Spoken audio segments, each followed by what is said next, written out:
Maxi Golo, M-A-X, Golo com 2 L, G-O-L-L-O. 6/8/29. Máximo Golo, e Deusvedina Rezende Golo. Meu avô paterno era Luiz Golo, mas italiano, veio da Itália. E a minha avó era Carlota. Paterno. Materno, meu avô era Arnóbio Tinoco. E a minha avó materna era Maria Augusta. Só os meus avós paternos que eram italianos. Meu pai nasceu aqui no Brasil, no interior. Meus avós paternos vieram da Itália e, na época, eles se radicaram no interior do Espírito Santo. Eu não os conheci. Eles morreram cedo. Então, eu tive muita afinidade, contato com meu avô materno. Esses eram brasileiros? Brasileiros. Esses aí não estão, eles eram brasileiros. Meu avô era mineiro. Ele era aqui de Cataguases. A minha mãe foi dona de casa e criou filhos. Teve 6 filhos e foi filha de um homem muito bem sucedido. Na época, o meu avô teve 8 filhos, a minha avó, e morreu com 30 e poucos anos, e a mãe era uma das mais velhas, ajudou a criar aquela criançada toda, meu irmão. E ela foi dona de casa, né? E o meu pai era um alfaiate no interior, aonde ele era conhecido como Talho de Ouro. A tesoura, ia fazer, só trabalhar, só fazia ternos para juízes, prefeitos, aquele pessoal melhorado da cidade. Quando eu era muito criança, ainda chegou querer que eu seguisse a profissão, ainda cheguei a fazer um chuleadozinho numas calças, mas depois eu me enveredei para outro lado. Eu sempre acompanhei muito meu avô. Acompanhei muito meu avô, por parte de mãe. Ele foi muito bem sucedido na época do café. Ele era exportador de café, comprador de café. E depois tomou uma derrubada, né, naquela crise do café. E era um homem muito forte. Ele foi o Espírito Santo naquela época, abriu uma fazenda no meio do mar, da mata virgem, não tinha nenhum trilho, não tinha nenhum caminho para passar. Ele foi passando aquilo com o empregado dele, com foice, facão, fazendo uma picada, e abriram a fazenda. E essa fazenda, eu acompanhei ele montar essa fazenda. Foi um cara muito habilidoso e trabalhador. Fez uma maravilha lá. A minha infância até os 13 anos foi no Espírito Santo. Eu nasci em Muqui. Conheço Muqui. Fica perto de Cachoeira-Itapemirim. Conhece? O trem passa no jardim ali, na pracinha, né? Eu não tenho muito boas lembranças do Espírito Santo.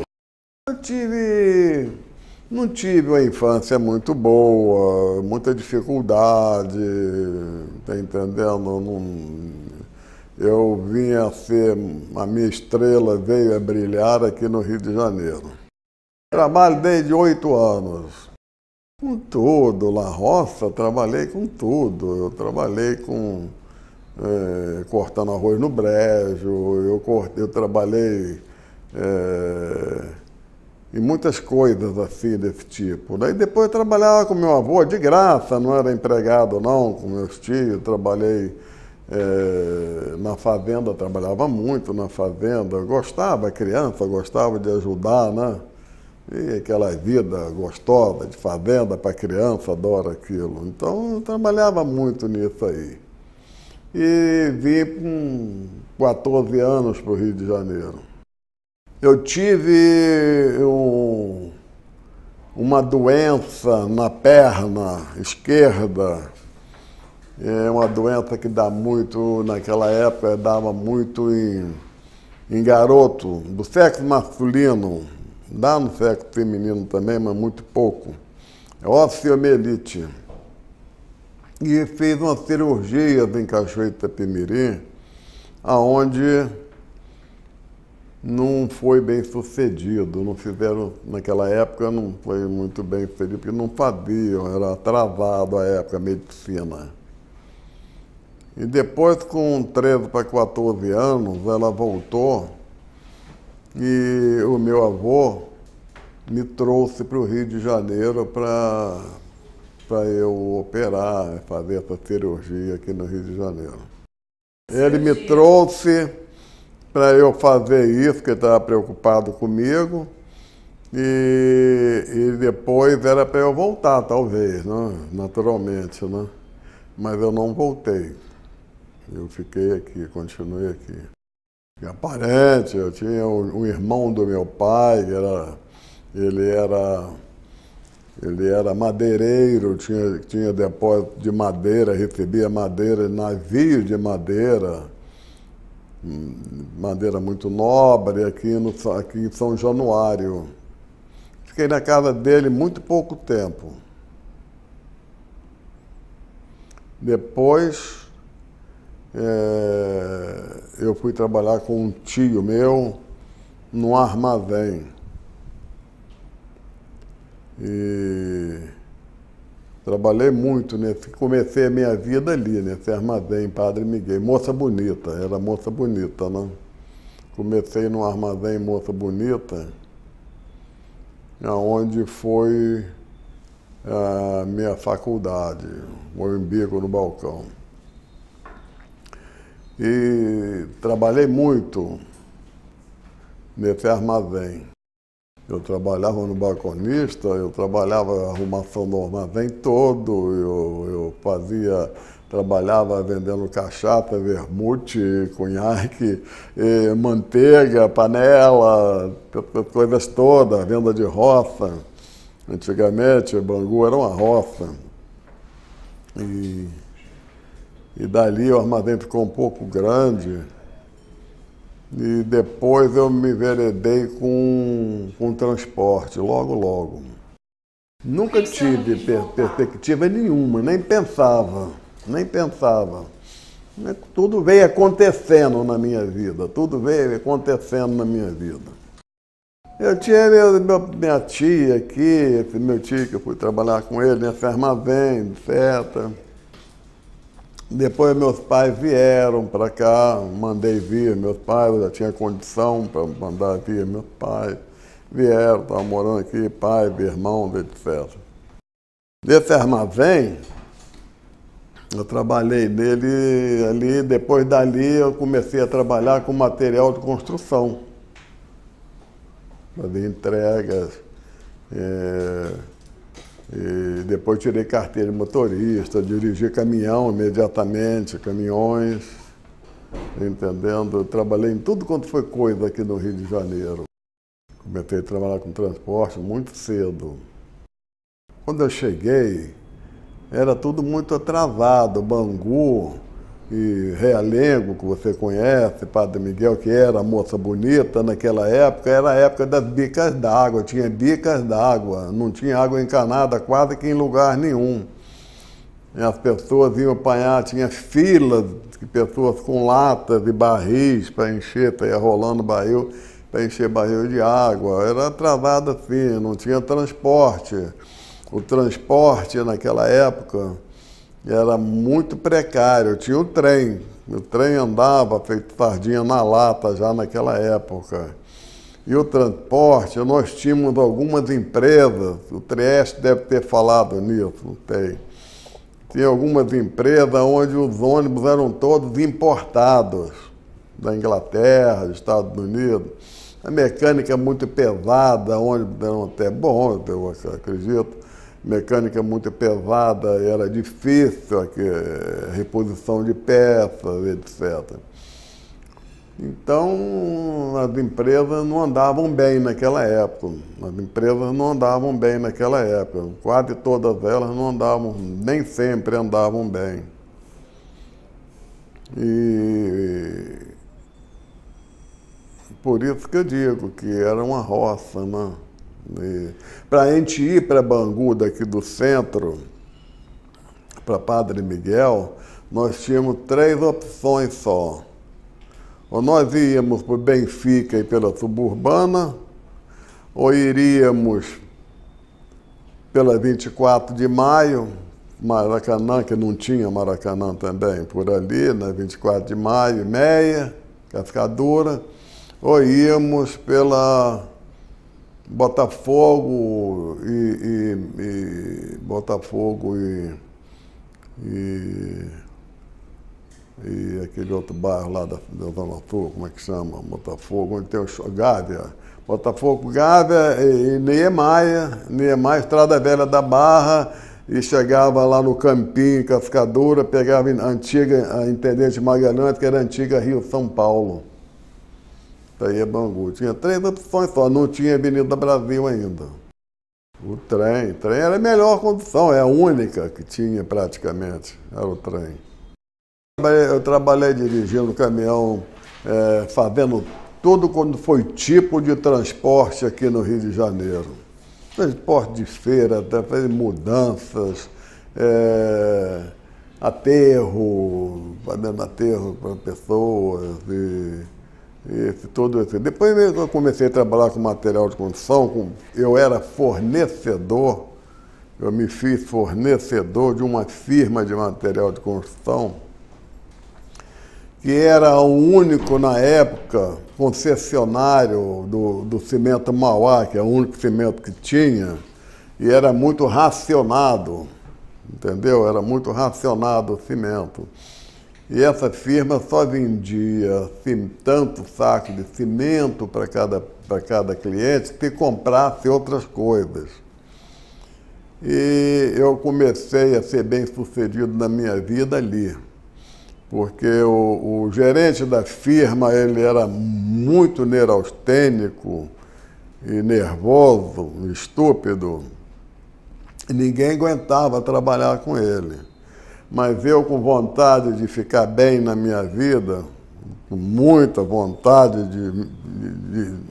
de ganhar dinheiro, eu achava ele maravilhoso, mesmo ele me xingando e me apertando, porque ele me apertava para eu trabalhar, me apertava para me fazer o que eu quase não conseguia. E tudo, quanto mais eu fizesse, mais eu ganhava. Eu fornecia pedra de mão, pedra de alvenaria, pedra britada, areia lavada, areia de embolso. Eu fornecia a ele tijolo, eu comprava tijolos, lajota, 20 por 20 em 3 rios, lá em 3 rios, eu ia buscar em 3 rios, ele carregava na obra, eu fornecia para ele que recebia do cliente.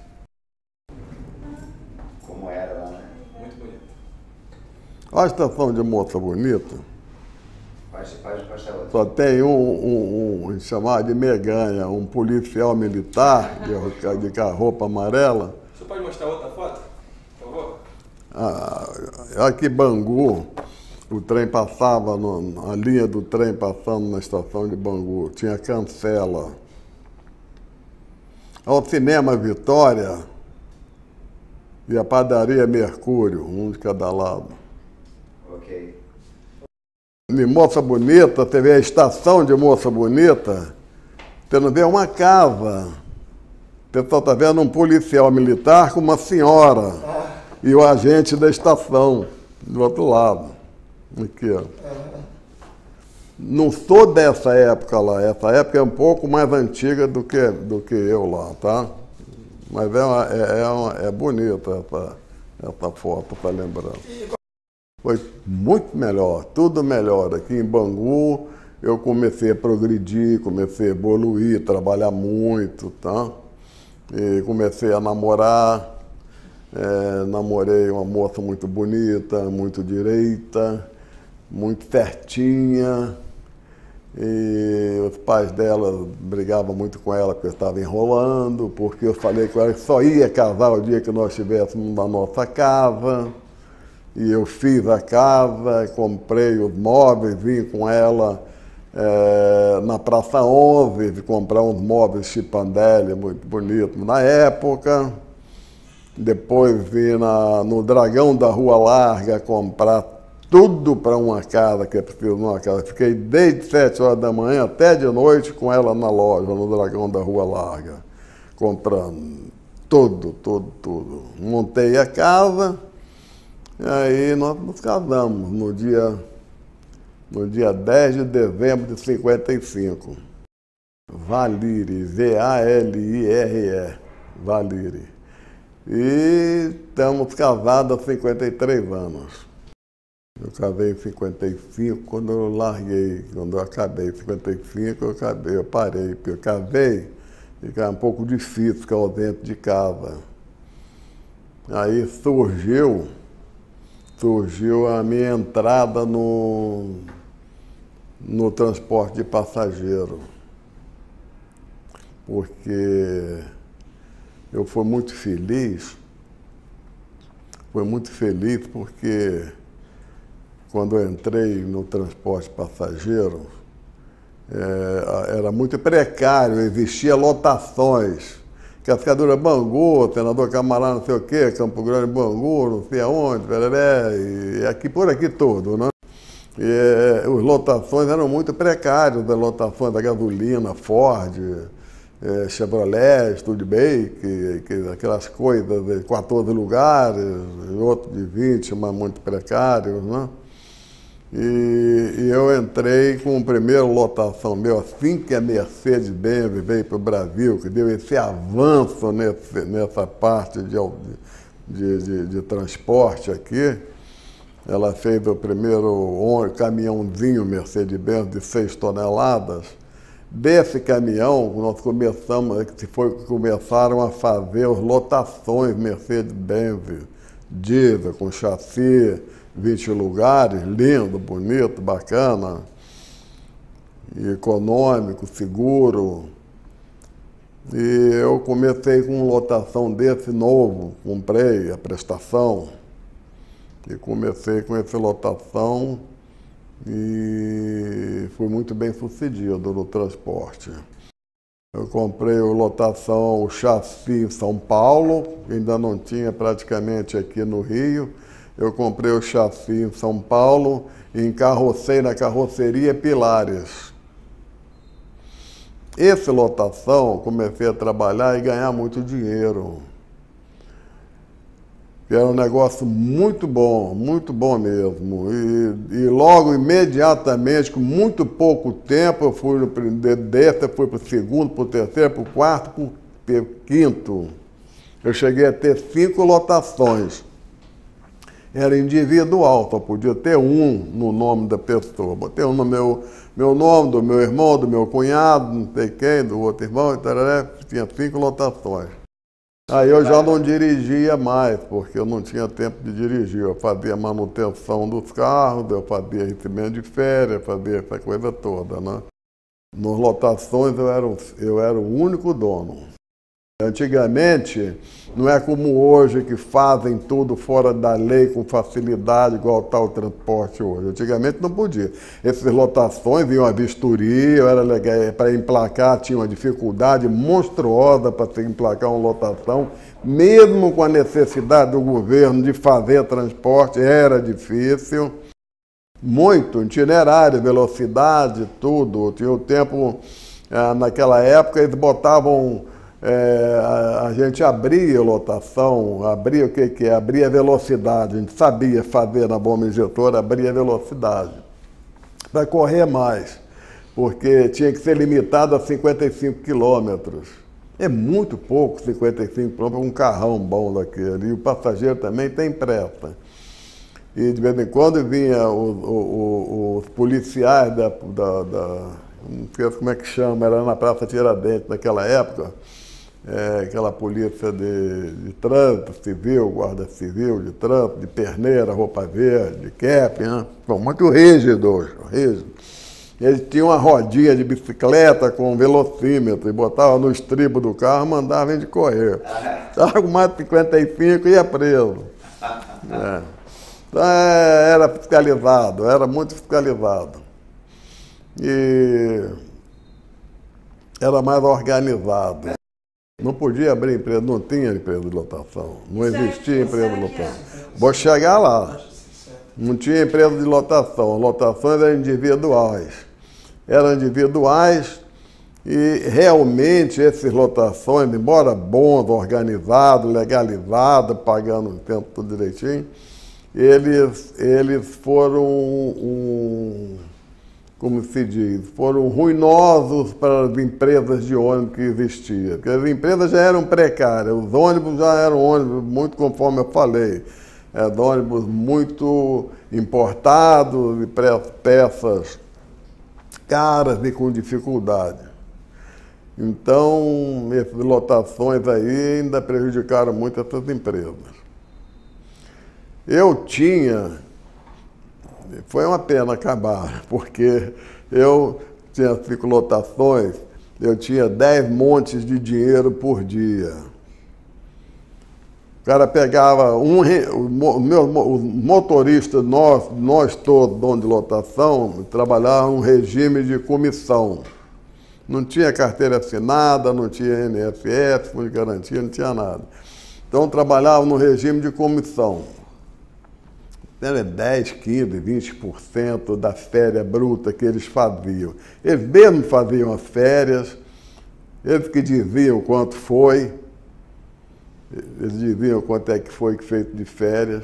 Eles tiravam a comissão dele, abasteciam o carro com óleo diesel, dava o carro abastecidozinho, passava para o colega, pegava a férias, o restante, amarrava ali junto com a nota do posto, com a continha da comissão dele, amarrava ali com elástico e deixava guardado. Então eu tinha 5 montes de dinheiro de manhã e 5 de noite.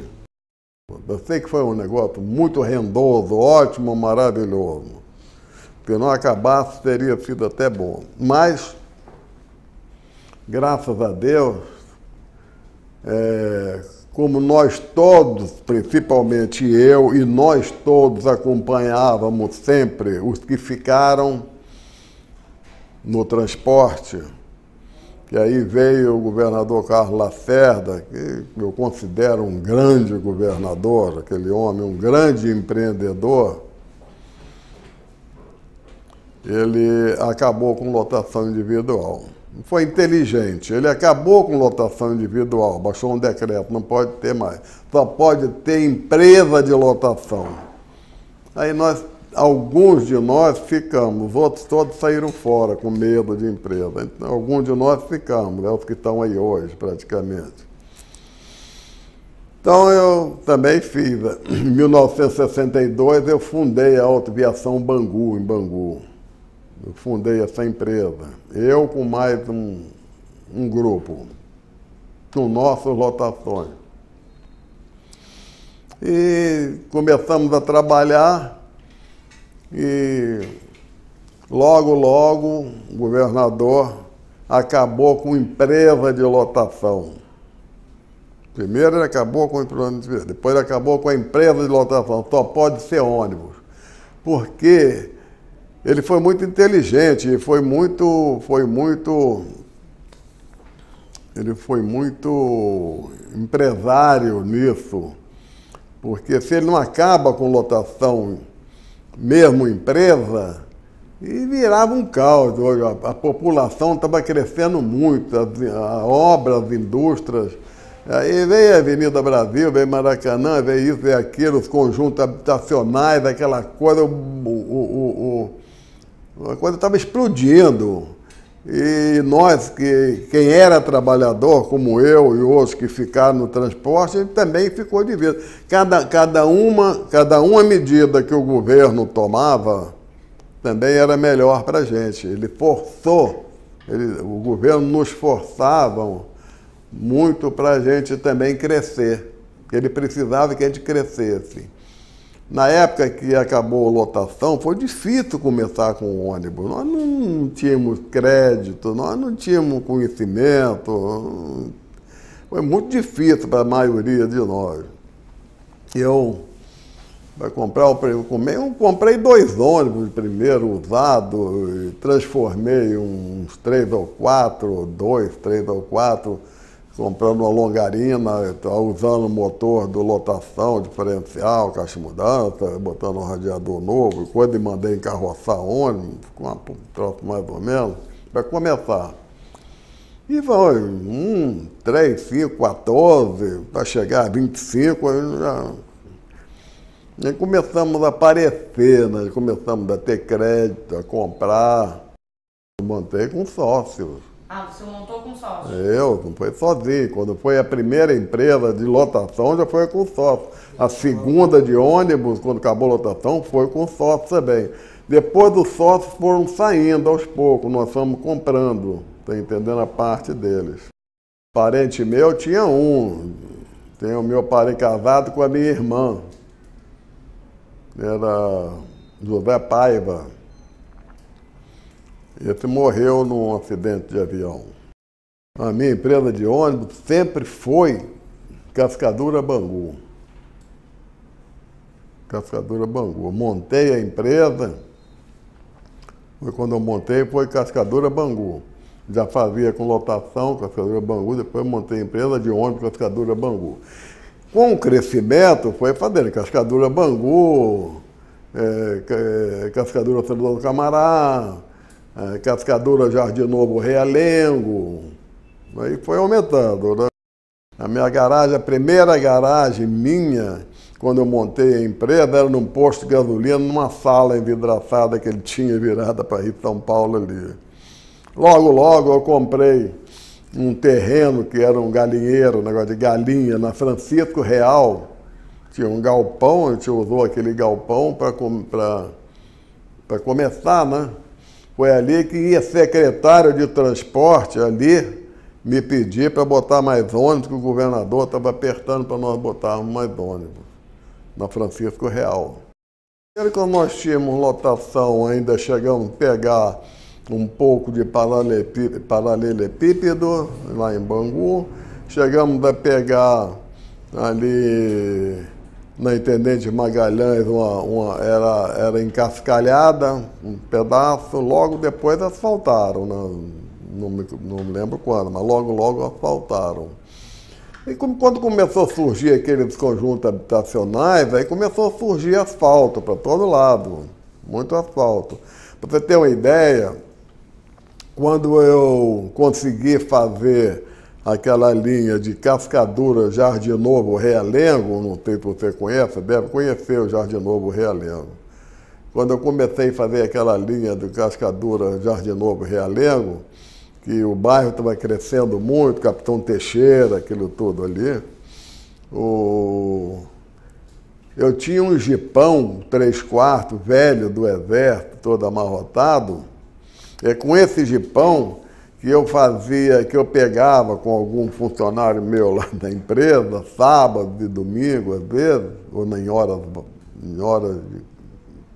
que eu podia, pegar entulho em algum lugar, nas ruas, tá entendendo? Negócio de entulho de obra, essas coisas assim, para ficar jogando nos atoleiros lá do Jardim Novo Realengo, Capitão Teixeira, para os ônibus passarem.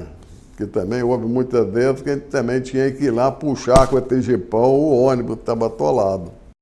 Eu não me lembro de ter asfaltado rua, nem ter ajudado a asfaltar rua. Eu lembro de eu ter que me virar, pegar pó de pedra, comprar caminhão de pó de pedra, a empresa, nós compramos caminhão de pó de pedra, mandar vasculhar, a gente espalhar e levar entulho com esse jipão, essas coisas assim, para poder passar com ônibus, né? Isso aí, sim. Como eu disse, a gente acompanhou várias políticas de transporte de muitos governos. até agora, né, com essa beleza que está aí.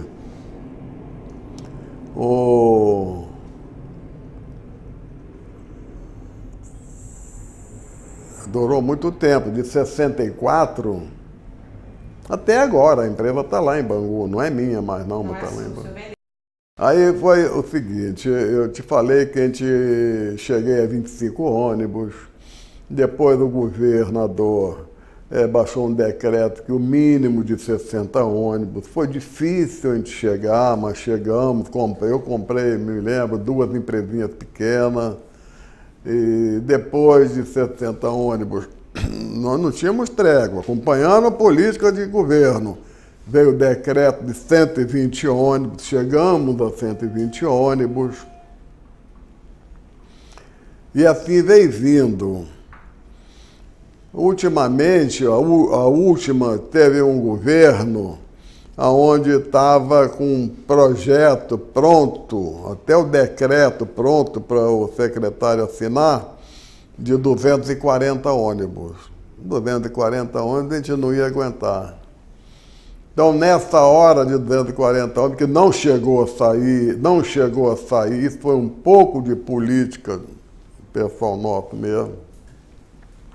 Não chegou a sair esse decreto de 240 ônibus, mas isso sai, não sai, nós todos procuramos nos proteger. Aonde nós fizemos uma fusão, a Aviação Bangu fez uma fusão com a Aviação Andorinha.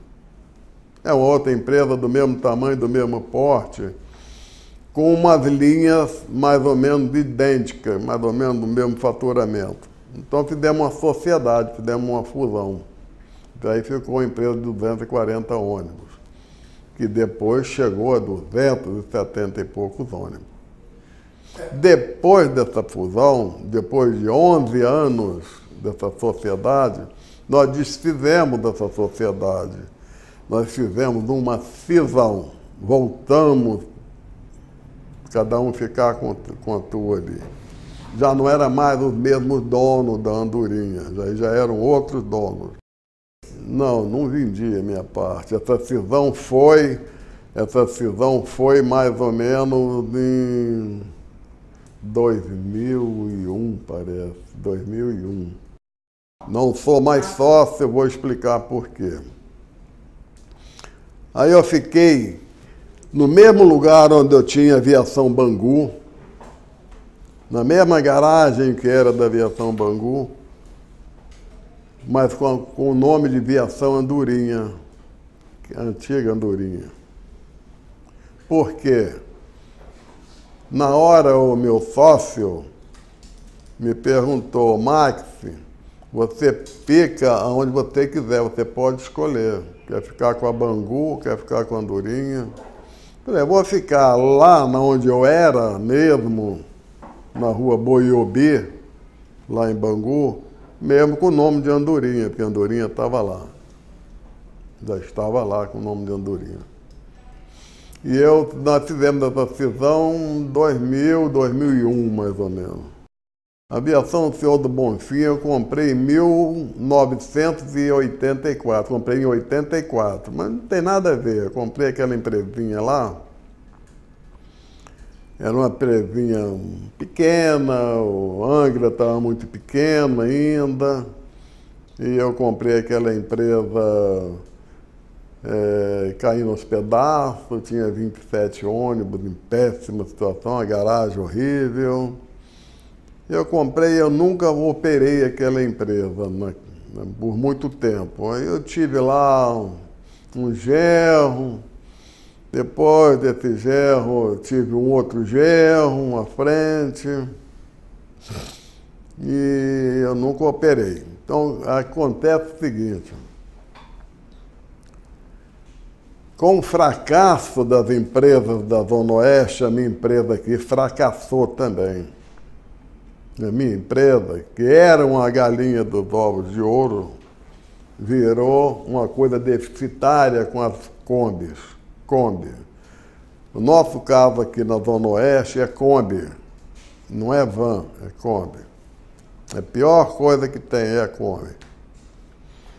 minha empresa aí começou a fracassar. Eu comecei a reinvestir na empresa. Eu vi que eu ia ficar pelado, sem nada, devolvendo tudo para a empresa. E isso agora em 2004, eu passei então, eu vendi a empresa em 2004. Eu não vendi. Eu consegui uma pessoa muito boa, um homem novo, um cara muito aventureiro, um cara muito organizado, um cara muito trabalhador, que tem várias empresas, que se dispôs a me comprar essa empresa. E eu vendi essa empresa para ele, mas ele só comprou se eu assumisse o passivo. E como a empresa vinha muito mal, estava com um passivo que eu mesmo não sabia que era tão grande. Eu não pensava que fosse tão grande. É o passivo fiscal, o passivo trabalhista e o passivo fiscal, trabalhista e cível. O passivo cível é o menos problemático. O passivo fiscal foi o pior. Depois também o trabalhista também. Porque os empregados também, quando vê que a pessoa está saindo e tudo, começa a reclamar, porque não tem que reclamar do tempo retroativo e complica.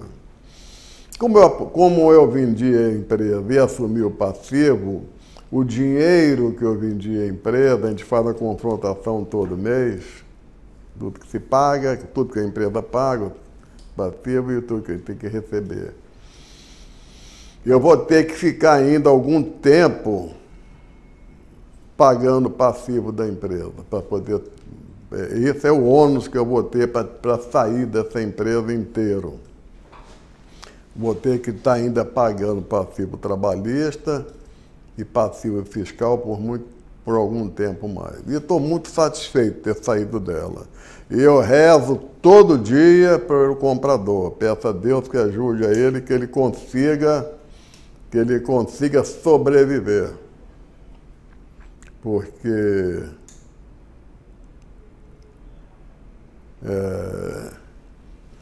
voltando lá atrás, eu acompanhei a política do transporte todo do Rio de Janeiro.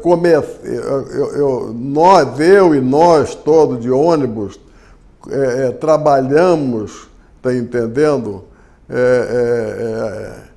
Ajudando o progresso do Rio de Janeiro, transportando o progresso do Rio de Janeiro, é verdade. Nós transportamos o progresso do Rio de Janeiro durante esses anos todos, até chegar onde eu cheguei e ficar com essa idade. E depois começou a vir uns governantes que estão entendendo diferente daquilo que os outros fizeram.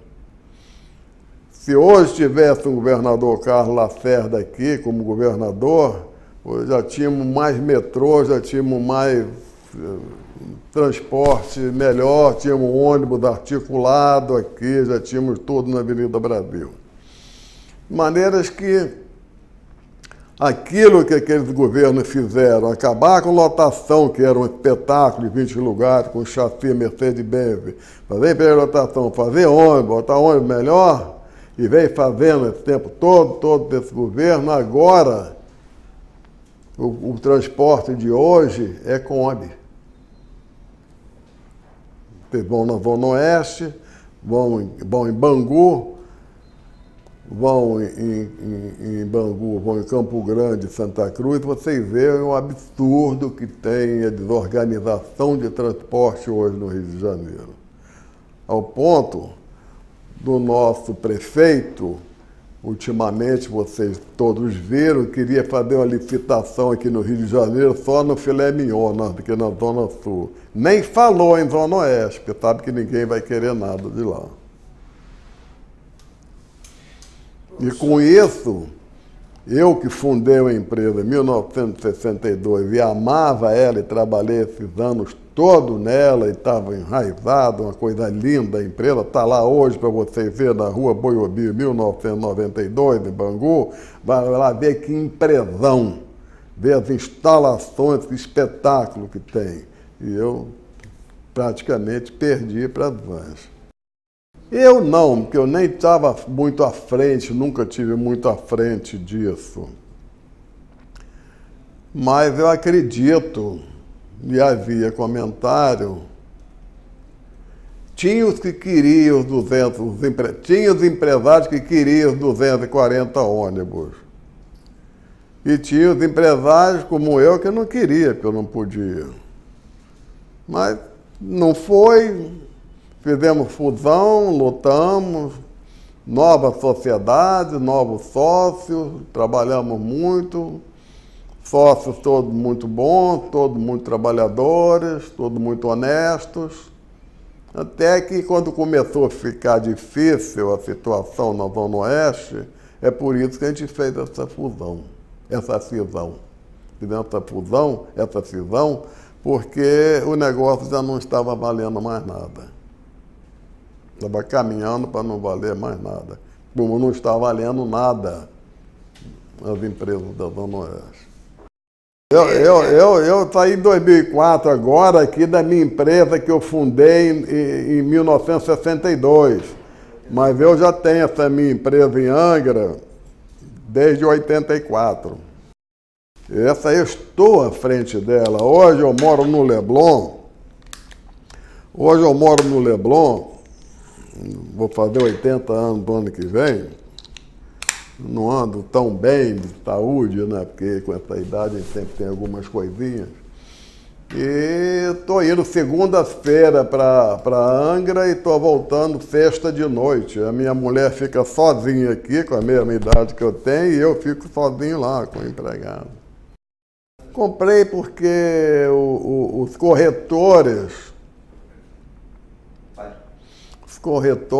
me procuraram, me assediaram para comprar essa empresa. E eu também sempre fui muito aventureiro e tinha condição, achei fácil comprar. E comprei a empresinha do interior, já com ideia de deixar ela organizadazinha, né? E só eu deixei ela mais organizada depois que eu tomei a frente dela. 2004 para cá. Hoje é uma empresa exemplar, uma empresa de 130 ônibus, uma empresa exemplar, uma empresa que é certificada com ISO 9001, uma empresa que foi a primeira empresa, dizem que foi uma outra aí, mas não foi não. A primeira empresa no estado do Rio de Janeiro a botar funcionando a bilhetagem eletrônica. Essa empresinha minha lá. Eu tenho uma filha que trabalha comigo, ela pesquisou junto com o gerente, viajou das empresas aí do interior de São Paulo, vários lugares, fez pesquisa, olhou. E nós tomamos da frente, imediatamente organizamos. Foi a primeira empresa a ter bilhetagem eletrônica aqui, no estado do Rio de Janeiro. Hoje é uma empresinha muito boa, está muito bem, porque lá não tem Kombi nem van, entendeu? Não tem Kombi nem van, tem uma rentabilidade bem boa. Embora eu tenha investido muito na empresa, remodelei agora de 2 anos para cá, remodelei a empresa todinha, fiz muita coisa, muito equipamento, muita coisa nova, principalmente em informática. E tá bem, eu tive 12 anos com o PT, tive 3 gestões, logo assim que eu comprei, entrei com o PT. Tive 12 anos com o PT, prefeitura do PT. Na época, não foi muito bem não, porque teve uns anos que eu não consegui nem botar um ônibus, renovar a frota. Mas depois, o PT começou a acreditar em mim e, graças a Deus, nós estamos... não tenho o que reclamar do PT. Eu não tenho que reclamar do PT, dos 3 gestões. Eu tive um prefeito do PT, o primeiro, que era Neirobi Nagai. Depois eu tive Luiz Sérgio, que hoje é esse deputado bacana que nós temos aí do PT em Brasília, que é um cara muito legal, um cara direito e muito inteligente. E depois tive o Castilho, o prefeito foi o último. Não tenho que reclamar do PT. Mas, infelizmente, as vans começaram a surgir e a empresa só deslanchou depois que o Fernando Jordão entrou, o prefeito Fernando Jordão entrou, e ele acabou com as vans. Ele tentou negociar muito com as vans, mas as vans não queriam organização. E ele acabou com as vans, baixou um decreto, ele é super respeitado lá em Angra, e teve ano de eu comprar 30 e poucos ônibus novos. Lembra? Trabalhei com ficha. Trabalhei com ficha na lotação, trabalhei com ficha nos ônibus, assim, que eu fundei em 1962, 73, 74, 75. O cobrador tinha cobrador, ele tinha umas caixas de ficha, 500 fichas, saía de manhã e ele ia vendendo ficha vermelha, branca, tinha muita seção e muita tramóia também. E eles vendiam essas fichas, o passageiro botava na caixinha, o motorista fazia assim para ela cair, muitos faziam o que botavam, não botavam, tinha gente que tinha coleção de fichas, era muito atrasado, era uma bagunça danada. E vestia até com papel, né? Calãozinho, torniquete, papel, com papelzinho. Um monte de andava cheio de papel caído ali, assim. Tá bom, era muito precário o serviço, né? Não, eu andei em ônibus no Rio de Janeiro, eu não tinha nem, pensava em ter transporte, eu era garoto, daí a gente pegar o dinheiro e botar na caixinha coletora. O cara não tinha como conferir nada, botava um tom de moedinha lá e ele não tinha como conferir. Vê como é que era a coisa. E como o bonde, o Light estava doido para largar o serviço de transporte de bonde, porque ela tinha um prejuízo enorme com bonde. Ninguém pagava bonde. E os poucos que pagavam, como é que chama, né? Motorneiro, aquele cara que recebia, era um para Light e 5 para ele. Era assim. Até hoje tem, muito. Até hoje tem, a prova está aí. E nós botamos bilhetagem eletrônica, a gente foi visto, a gente puxa a roleta para frente para deixar pouco espaço, a gente faz isso, faz aquilo. E nós temos mentalização, psicóloga, instrutora, todo chefe de tráfico falando, chamando, não está certo, você evita, vai tomar uma advertência, não sei o quê, mas não adianta. A prova está aí hoje, que aqui no Rio de Janeiro eu vou colocar, uma das coisas que eu vou fazer agora em Angra, já preparei a sala, tudo, para os monitores, que todo mundo está botando câmera nos ônibus. Né? A gente não pode falar que é para vigiar, para o cobrador e o motorista não roubar. A gente não pode falar isso. A gente está botando câmera nos ônibus para evitar assalto, evitar essas coisas. Entendeu? É para isso que nós estamos botando câmera nos ônibus. Os ônibus hoje, aqui no Rio de Janeiro, já tem 3 câmeras dentro dos ônibus. Tem uma enfocando o cobrador, uma focando, parece que a porta traseira ou dianteira, e uma focando a frente para ver o trabalho que ele faz, se ele deixa o passageiro a pé, se ele levantou o sinal, essa coisa toda. A minha empresa não foi, a Aviação Bangu não foi encampada, mas a Transportes Oriental, nós tínhamos comprado 40%. A Bangu era dono de 40% da Transporte Oriental, que foi encampada, que era uma big de uma empresa exemplar. E ela foi encampada, a Transporte Oriental, onde a Bangu era dona de 40%. Ou melhor, a Bangu era a maior dona da Oriental. porque tinham vários sócios. Acompanhei de pertíssimo, eu sentia na carne, pô, na pele, eu acompanhei de perto e tive muito medo de ter encampado também com a Bangu. E foi uma coisa política de autoridade, de governo desastrosa, né? Encampou essas empresas e fez aquela CMTC, CTC. A CTC veio com um monte de ônibus novos, garagens novas, enormes, Benfica, não sei aonde, Pescadora, um monte de ônibus novos, e coisa maravilhosa, um investimento maluco daquele, que aquilo virou tudo um ferro velho, desorganização. Ninguém trabalhava, sumiu com tudo, sumiu o pneu, sumia motor, sumia caixa de mudança, um monte de carro, acabou essas empresas encampadas e a CTC também, acabou com a maioria dos carros nos cavaletes ou caídos pelo chão lá. Foi uma coisa desastrosa isso. Depois veio outro governo, né, e devolveu as empresas, né, o governo seguinte. Foi, infelizmente, a política faz isso, né?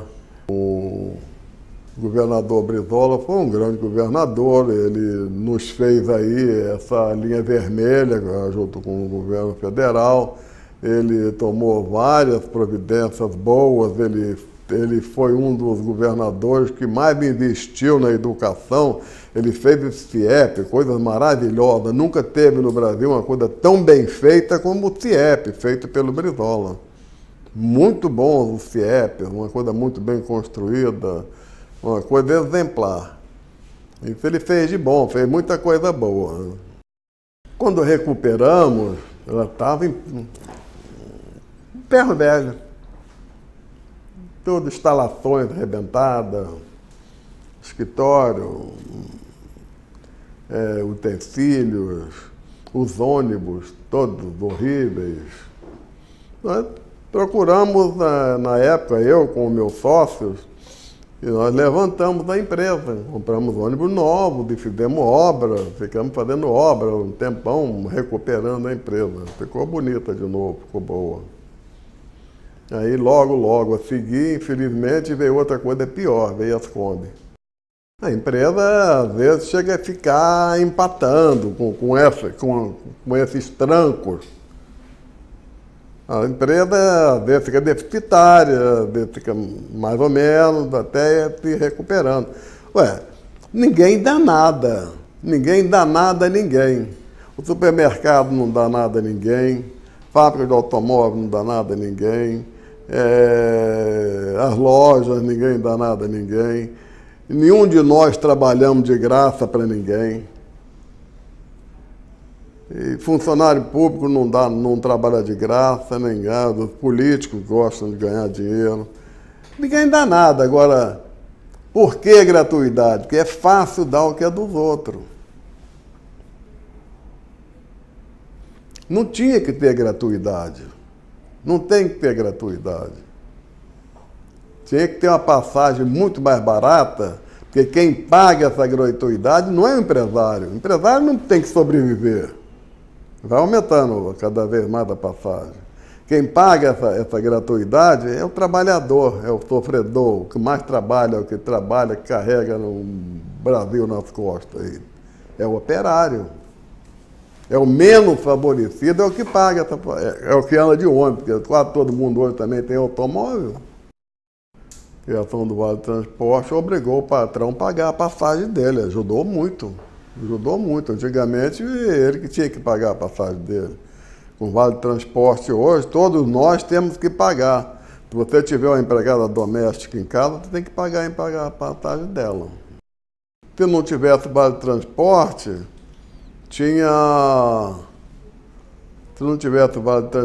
todo mundo pagava em dinheiro.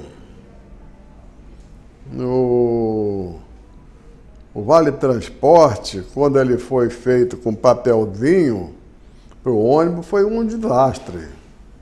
Foi um desastre para o ônibus. Porque aquele papel era uma moeda paralela. Entendeu? Não era bom para o ônibus, não. Nós sentimos muito. E melhorou com a bilhetagem eletrônica. Tem várias histórias que a gente tem que procurar lembrar. Uma das histórias que eu lembro, quando eu dirigi esse Lotação, é que, na verdade, eu comecei com ele em Cascadura, era Senador Camará, Marechal Hermes. Fiquei poucos meses, depois passei para Cascadura Bangu, porque meu ideal era Cascadura Bangu. Naquela época, tinha muitas professoras, e as professoras não moravam lá, as professoras moravam aqui na cidade, moravam muito na Tijuca, lá para baixo, por ali, né? Era interessante, que foi o primeiro Lotação novo meu na linha, primeiro Lotação Mercedes novo na linha, bonito. E as professoras, tanto para ir, elas ficavam, passavam 1, 2, 3, 4, 5 lotações, até chegar o meu. Quando chegava o meu, elas entravam aí, aquelas 20 moças, que ia florido, lotação. Eu ficava danado da vida. Eu não gostava, por quê? Porque não era interessante para mim, não era pinga-pinga. É interessante pegar outros tipos de passageiros que renovava, salta no Realengo, vai até na Malé, pega na Malé, vai até no Valqueire. E essas pegavam de ponto a ponto. Né? Para mim era danado. Mas eu não fazia cara feia, nem fazia nada também não. Está entendendo? E essa é uma passagem da lotação. Elas davam preferência, porque era o único lotação novo na época. Naquele tempo, o passageiro é muito amigo da gente, né? A gente passa a conhecer quase todos, pelo menos de vista e tal. E a deficiência de transporte era grande. E a gente fazia até alguma coisa que beneficiava o passageiro. Por exemplo, a fiscalização era muito rígida. Você não podia carregar gente em pé, a lotação não podia levar ninguém em pé. E a fiscalização te inscrevia, você passava com ele em pé e era multa, dava apreensão. Na hora do pico, de manhã cedo, principalmente, à noite, o cara doido para o cara atrasar para pegar o serviço. Porque normalmente o cara ia de Bangu para Cascadura, ou da Malé, de algum lugar para Cascadura, para pegar outra coisa para Sãs Pena ou para a cidade, para pegar outra. O cara pegava 2 conduções, 3 conduções. E tinha pressa. E eles ficavam, principalmente a rapaziada assim, mais nova como vocês, eles ficavam no ponto, assim, né? A gente passava com o lotado aceso, né? Aí de longe eles passavam e faziam assim pra gente, assim, vou abaixadinho, vou abaixadinho. Até parava para pegar uma abaixadinha, entrava todo mundo. Aquele corredor ia lotadinho, vinha abaixadinho ali. O senhor gosta de Quer dizer, ficavam satisfeitos com a gente e a gente ganhava mais dinheiro. Como eu disse com você, não cheguei a falar, eu não tive infância. Eu nunca entrei no Maracanã. Trabalhei no Maracanã apanhando material lá no Maracanã quando estava construindo. Nunca entrei no Maracanã. Eu trabalhei ali perto da barreira do Vasco, de São Januário, num armazém, que eu saía 4 horas da manhã, eu ia pegar 2 sacos de pão ali em São Januário, lá na padaria, na rua São Januário, e vinha com 2 sacos de pão nas costas, me queimando as costas, que é para atender a moçada que era minha cliente. Muita moça, muito rapaz, que trabalhava naquelas indústrias, fábricas ali, a Beija-Flor, a Melhoral, a fábrica Beija-Flor, não sei se vocês já viram falar. Então, eles eram meus fregueses e compravam sanduíche, pão com mortadela para levar para lanche, não sei o quê, Coca-Cola. aquela garrafinha de Coca-Cola de vidro, né? Cigarro, e mariola, bananada mariola. Pronto, vendia aquilo tudo. Então eu sempre trabalhei muito a minha vida inteira. Futebol, eu não vejo futebol nem na televisão quase. Eu só vejo futebol quando é Copa do Mundo. Eu ia ali em casa. Copa do Mundo, um jogo mais assim. Aí eu não tive, quando novo, infância,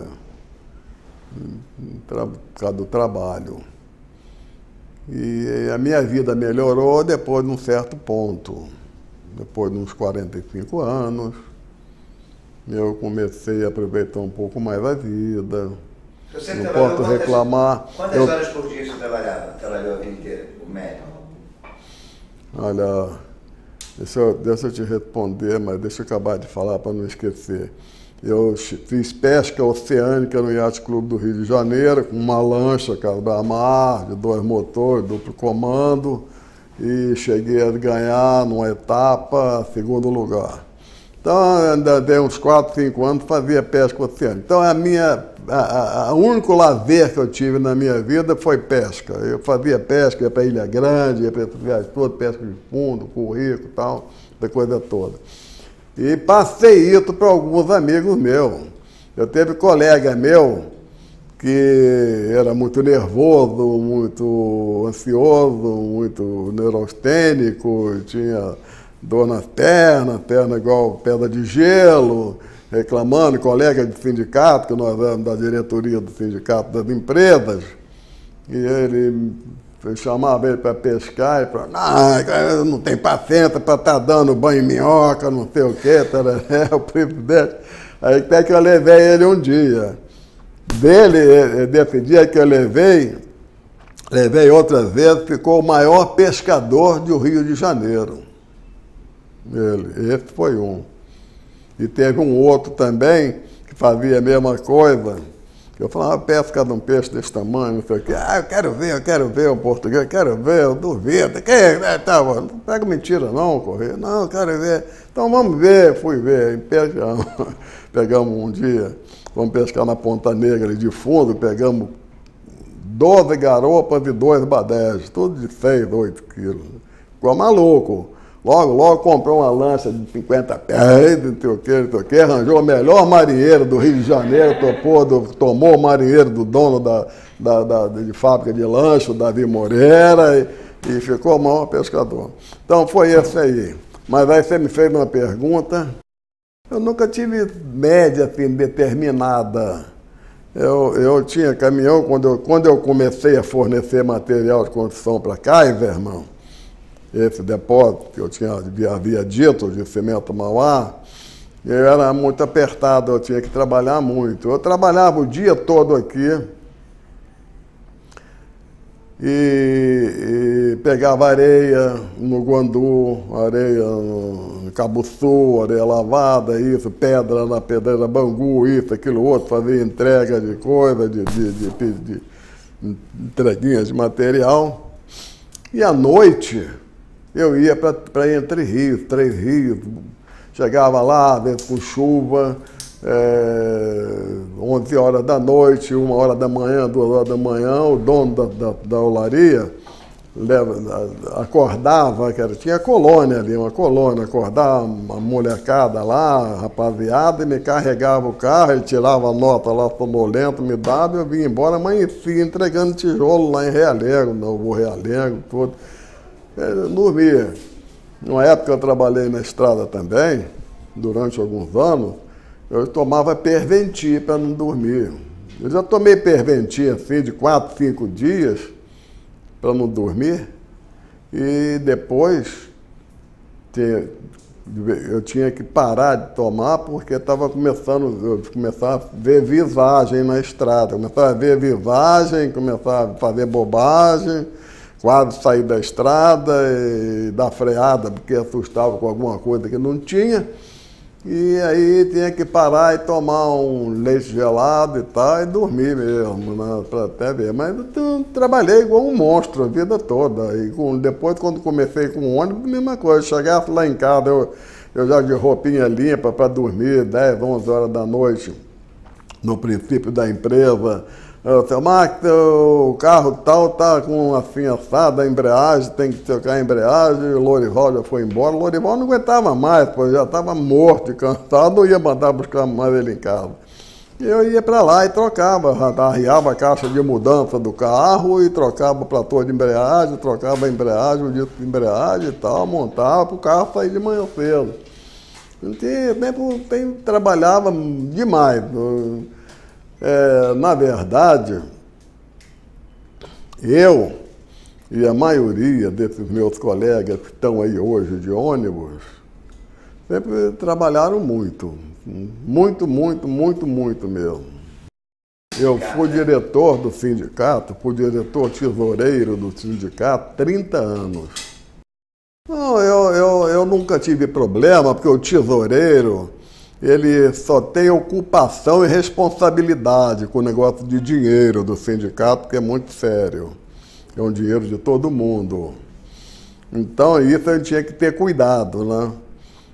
Mas sempre quando tinha que se fazer algum investimento com o dinheiro do sindicato, era todo decidido pela diretoria e mais ainda alguns empresários influentes.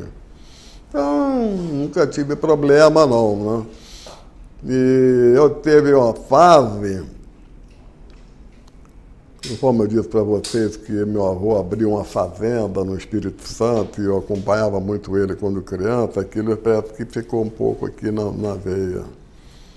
E não no Espírito Santo, eu não conheço nada no Espírito Santo. Eu praticamente voltei no Espírito Santo 2 vezes, muito rápido, fui num casamento, uma vez fui visitar meu avô. Mas eu me enveredei no Mato Grosso do Sul. Eu formei e abri alguma fazenda no Mato Grosso do Sul. Comprei, vendi fazenda, troquei, vendi, comprei. E hoje eu tenho fazenda no Mato Grosso do Sul até hoje. Como operar essa fazenda no Mato Grosso do Sul? Não foi muito fácil para mim. Eu tinha equipe, eu tinha gerente, eu tinha pessoal todo lá tomando conta disso. Mas eu também era diretor tesoureiro do sindicato. Então, para me afastar era uma dificuldade. E eu, quando me afastava, 8 dias, 10 dias, até mais às vezes. Eu tinha espécie de um gerente que nós tivemos aqui também, o senhor Hermando. Ele começou com o sindicato na Rua do Carmo, o senhor Hermando. E ele era um cara, tipo aquele gerente de estação do tempo antigo, muito honesto, muito direito, muito rígido. Então ele me ajudava muito. Quando eu me afastava, eu deixava talões de cheque, assinado, entregue a ele. Quando eu chegava, ele botava em cima da mesa todos os recibos, todas as notas fiscais, e eu no canhoto do cheque eu ia conferindo e checando. Então eu tinha um trabalho danado com isso. Então, eu quis sair, eu acho que eu tinha dado a minha contribuição com 30 anos, depois a minha idade também foi chegando. E estava na hora também, né? Eles acabaram concordando. Não. Tem loucura por ônibus. Eu tenho um carinho com a minha empresa de ônibus, tu não imagina. Tem um carinho com cuidado, um capricho. Eu olho se os ônibus estão limpos por dentro, estão bem enxutos para não sair molhado de manhã. As instalações, eu me realizo com as coisas que eu invisto na empresa de ônibus. A empresa de ônibus lá de Angra agora, a Emprevinha, está linda agora, está muito bonita. Está no sangue. E eu não sei como é que vai ser, porque eu tenho essa empresa, estou fazendo das tripas coração para trabalhar nela, o dono tem que estar à frente, né? Então eu vou segunda-feira, volto sexta, e gosto muito. Acho que eu não vou parar nunca, não. Eu vou levar. Eu tenho uma filha que está me ajudando.